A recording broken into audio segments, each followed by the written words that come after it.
નમસ્તે મિત્રો, સ્વાગત છે તમારું અમારી યુટ્યુબ ચેનલ ધ ગુજરાતી ટ્રાવેલરમાં. મારું નામ છે વિધિ અને અમે લોકો બનાવીએ છીએ ટ્રાવેલ વિડીયોઝ ગુજરાતીમાં. તો જો તમે અમારી યુટ્યુબ ચેનલ ઉપર નવા હોય તો પ્લીઝ આ ચેનલને સબસ્ક્રાઇબ કરવાનું ભૂલતા નહીં. સો આજનો વિડીયો છે મહાકુંભનો. યસ, અમે લોકો 7 ફેબ્રુઆરીએ મહાકુંભમાં સ્નાન કરીને આવ્યા અને બધું બહુ શાંતિપૂર્વક પૂર્ણ થયું. તો મને એવું થયું કે ચાલો આપણા ગુજરાતીઓને ગાઈડ કરીએ કે તમારે જો મહાકુંભમાં જવું હોય તો બેસ્ટ વે કયો છે, ત્યાં સ્ટે કેવી રીતે કરવો, ત્યાં અંદર કેવી રીતે ફરવું, કયા જે જગ્યા છે ત્યાં સ્નાન કરવું તો તમને ભીડ ઓછી મળશે, એ બધી માહિતી તમને આ વિડીયોમાં મળશે. તો સૌથી પહેલો તો પ્રશ્ન છે કે તમારે પ્રયાગરાજ કેવી રીતે પહોંચવું. ઓપ્શન તો બહુ બધા છે. ટ્રેન જે મળતી નથી, ફ્લાઇટ કે જે બહુ કોસ્ટલી છે. થર્ડ ઓપ્શન એ છે કે તમે અહીંયા આપણા ગુજરાતમાંથી અલગ અલગ જગ્યાએથી બસીસ ઉપડે છે જે 3 થી 4 દિવસનો ટાઈમ લે છે. 8,000 થી 10,000 ની વચ્ચે પ્રાઇઝીસ હોય છે અને તમને કુંડમાં લાઈક મહાકુંભમાં સ્નાન કરાવી અને પાછા લઈ આવે, પણ એમાં જર્ની વધારે થાય છે. નેક્સ્ટ ઓપ્શન છે તમે પોતાની ગાડી લઈને જાઓ કે જેને રોડ ટ્રીપનો શોખ હોય એ લોકો એ વસ્તુ કરી શકે છે. એન્ડ અમે લોકોએ જે ઓપ્શન લીધો હતો એ હતું ફ્લાઇટ અને ગાડીનું કોમ્બિનેશન.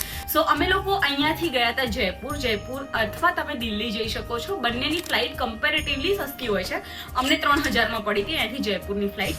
એન્ડ જયપુરથી પ્રયાગરાજનો જે રસ્તો છે એ 12 કલાકનો છે. તો અમે લોકોએ અહીંયાથી રાત્રે 12 વાગે પહોંચ્યા જયપુર એન્ડ જયપુરથી ઓવરનાઇટ જર્ની કરી અને બપોરે 12 વાગે અમે પહોંચી ગયા હતા પ્રયાગરાજ. તો અમારી જર્ની બહુ સ્મૂથ હતી, અમને એટલો ટ્રાફિક નહોતો નડ્યો. અમે કાનપુર વાળો હાઈવે પકડ્યો હતો. તો બંનેનું કોમ્બિનેશન કર્યું તો અમારું જર્નીનો ટાઈમ પણ ઓછો થઈ ગયો એન્ડ બજેટ પણ ઓછું થઈ ગયું. અમે લોકોએ જયપુરથી ઇનોવા કરી હતી અને અમે લોકો 4 લોકો હતા. અપ્રોક્સિમેટ 28,000 થી 30,000 જે ટેક્સી છે એનું રેન્ટ હતું. બટ તમે 4 થી 5 લોકો જાઓ તો આરામથી એ વસ્તુ શેર થઈ જશે. ઓકે, પ્રયાગરાજ તો હવે પહોંચી ગયા. પ્રયાગરાજ જઈને રોકાવું ક્યાં? તો રોકાવાના ત્યાં બહુ બધા ઓપ્શન્સ છે. હોટેલ્સ ઓલમોસ્ટ ફૂલ છે અને રેન્ટ બહુ બધા લાઈક ઓલમોસ્ટ ડબલ કરતાં પણ વધારે પ્રાઇઝીસ પર છે. બટ તમે બસ સ્ટેશનની આજુબાજુ લાઈક રેલવે સ્ટેશનની આજુબાજુની કોઈ હોટલમાં રોકાવી શકો છો. અમે લોકો જે હોટલમાં રોકાયા હતા એનું નામ છે હોટેલ સાકેત ગંગે અને અમે લોકોએ રૂમ નહોતા રાખ્યા બટ આ રીતની એક ડોર્મેટરી હતી. તો એમાં અમે લોકોએ સ્ટે કર્યો હતો. પર પર્સન 1,600 થી 1,700 રૂપિયા અમે પે કર્યા હતા જસ્ટ ફોર 1 બેડ. અમે લોકો 4 જણા હતા તો એ રીતે મલ્ટીપ્લાય તમે કરી શકો છો. અથવા તમે જે આપણા અખાડા છે તો જે મહાકુંભ છે એને 2 રીતે વહેંચેલો છે, એક બધા સેક્ટર્સમાં અને એક જે મેઇન સંગમ સ્નાન છે ત્યાં. તો તમે ત્યાંના જે અખાડા છે એમાં પણ રોકાઈ શકો છો અને એની આજુબાજુ પણ બહુ બધા ટેન્ટના ઓપ્શન છે. તો હાલ અમે લોકો જે એરિયામાં છીએ છે અખાડાનો એરિયા, મારી પાછળ તમને દેખાઈ શકે છે અને એ ઘાટથી દૂર છે. લાઈક પેલી બાજુ ઓલ્ટરનેટિવ છે. તમે જો મેપ જોશો જે કુંભનો સેક્ટર્સનો તો તમને આઈડિયા આવશે. અને જે બધા નાગા બાવાઓ ને બધા છે તમને અહીંયા અખાડામાં જોવા મળશે, ત્યાં ઓછા જોવા મળશે. પણ હું તમને કહીશ કે જો તમારી ટ્રીપ પ્રી પ્લાન હોય તો બુકિંગ સાથે જજો. જો તમારે સંગમમાં સ્નાન કરવાનું બાકી હોય તો તમે સેક્ટર 4 જે છે એમાંના અખાડામાં સ્ટે કરી શકો છો. ત્યાંથી સંગમ ઘાટ નજીક પડે છે. તો એ બધી વસ્તુ તમે ધ્યાનમાં રાખીને ત્યાં સ્ટે કરી શકો છો. નેક્સ્ટ ક્વેશ્ચન છે કે સ્નાન કરવા માટે જવું ક્યાં? તો અત્યારે આપણે પ્રવેશ કરી રહ્યા છીએ સંગમ ક્ષેત્રમાં. હાલ એટલી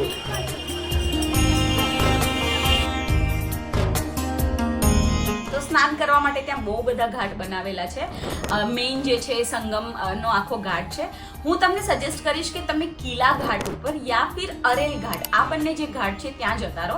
ત્યાંથી તમને મળશે બોટ કે જે તમને મેઇન જે ગંગા યમુના સરસ્વતીનો સંગમ છે ત્યાં સુધી લઈ જશે. ત્યાં તમે ડૂબકી મારી અને તમને પાછા લાવશે. ત્યાં ચેન્જિંગ રૂમની પણ વ્યવસ્થા છે તો તમે ત્યાં ચેન્જ કરીને આરામથી પાછા આવી શકો છો સરસ રીતે ડૂબકી લગાવીને. યા ફિર ત્યાં ગંગા નદીના કિનારે બીજા અલગ અલગ ઘાટ પણ બનાવેલા છે કે જ્યાં કમ્પેરેટિવલી ઓછી ભીડ હોય છે તો તમે ત્યાં પણ જઈ શકો છો. બટ અરેલ ઘાટ અને આ કિલા ઘાટ, આ 2 ઘાટ એવા છે જ્યાંથી તમને બોટ મળશે, બીજેથી તમને બોટ મળશે નહીં. તો તમારે જો બોટ માટે જવું હોય તો આ બંને ઘાટથી જજો. થર્ડ ક્વેશ્ચન છે કે ત્યાં ફૂડની વ્યવસ્થા કેવી છે?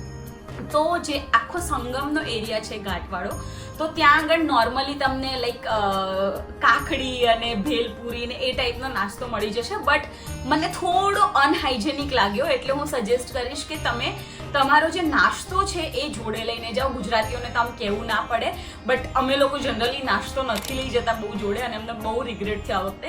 તો તમારો થોડો નાસ્તો તમારી જોડે રાખજો. અથવા તમે ત્યાં જે આ સેક્ટર્સ છે, અખાડા છે, ત્યાં એ લોકો જમવાનું પણ આપતા હોય, પણ સંગમ ઘાટ અલગ એરિયા છે એન્ડ અખાડા થોડે દૂર છે એ સાઈડ. તો તમે જો સંગમ ઘાટ સુધી જાઓ છો ત્યાં તમારી જોડે નાસ્તો અચૂકથી રાખજો. નેક્સ્ટ ક્વેશ્ચન છે ત્યાંના મંદિરો વિઝિટ કરવા કે નહીં. તો ત્યાં જોવા માટે બહુ બધા ટેમ્પલ્સ છે, લાઈક લેટે હનુમાન કા ટેમ્પલ અને એક વટવૃક્ષ છે, એના દર્શન કરવા લોકો જતા હોય છે.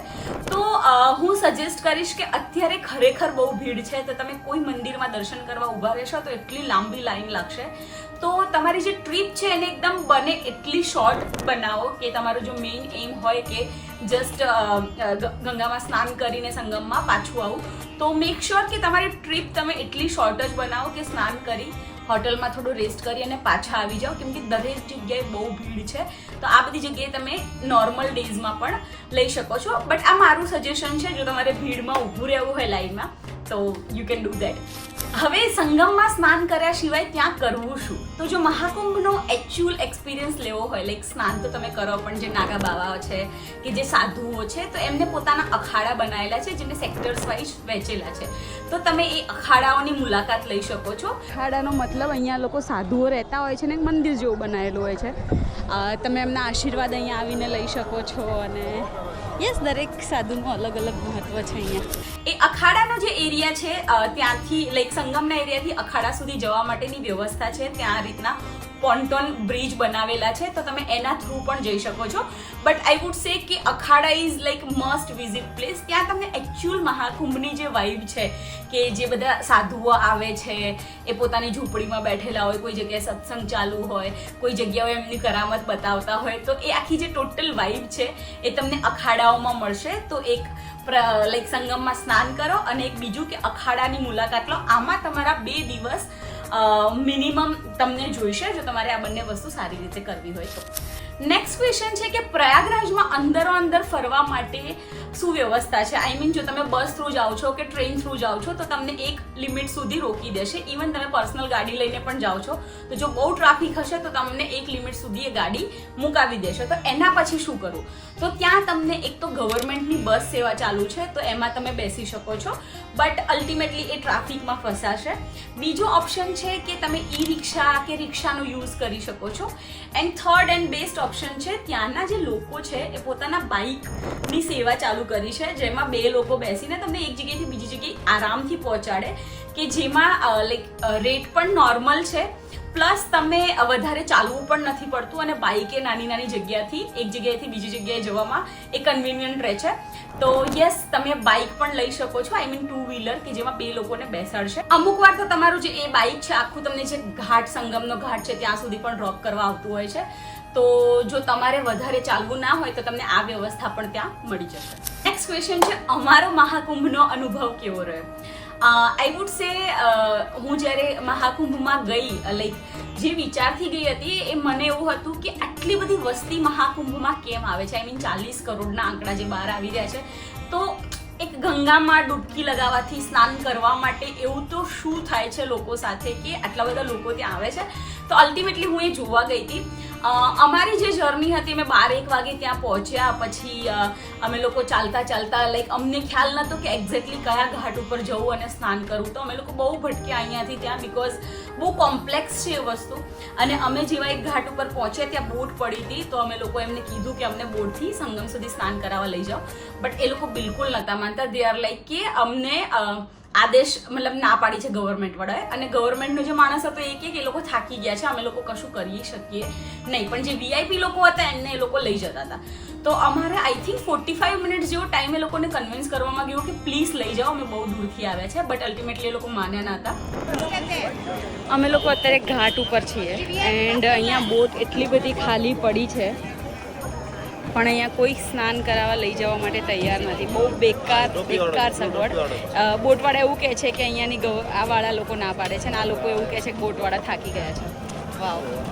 અને અમારે ત્યાં જ જે ઘાટ છે ત્યાં સ્નાન કરવું પડ્યું હતું. તો ઇનિશિયલી એ બહુ ફ્રસ્ટ્રેટિંગ વસ્તુ હતી કે આટલી પણ વ્યવસ્થા નથી, મતલબ લોકો દૂરથી આવે છે અને એમને લઈ નથી જતા.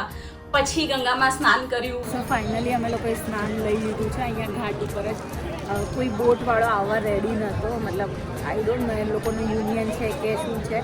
બધા એવું કહેતા હતા પેલા ઘાટથી લો, અહીંયાથી બહુ બધી બોટ પડી હતી.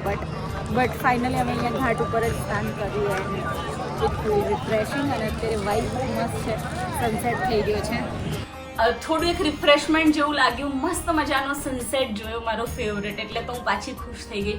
પણ પાછું ત્યાંથી લાઈક અમારું બુકિંગ્સ નહોતું હોટલનું, અને હોટલ શોધવી, ત્યાંથી એક જગ્યાએથી બીજી જગ્યાએ જવું. તમે જ્યારે ઈ રિક્ષાવાળા કે બાઇકવાળાને પૂછો તો અમારી વખતે એ લોકો બહુ ભાવ ખાતા હતા. મતલબ દે આર લિટરલી ઇગ્નોરિંગ કે ભાઈ ઓકે અમે તો નથી આવી રહ્યા, એ ટાઈપનું સ્વભાવ લાગ્યો. બધાનું હું નહીં કહું, બટ યસ એ સ્વભાવ એમનો હતો કે એ બહુ ડિમાન્ડ જનરેટ કરી રહ્યા હતા, એવું મને ફીલ થયું.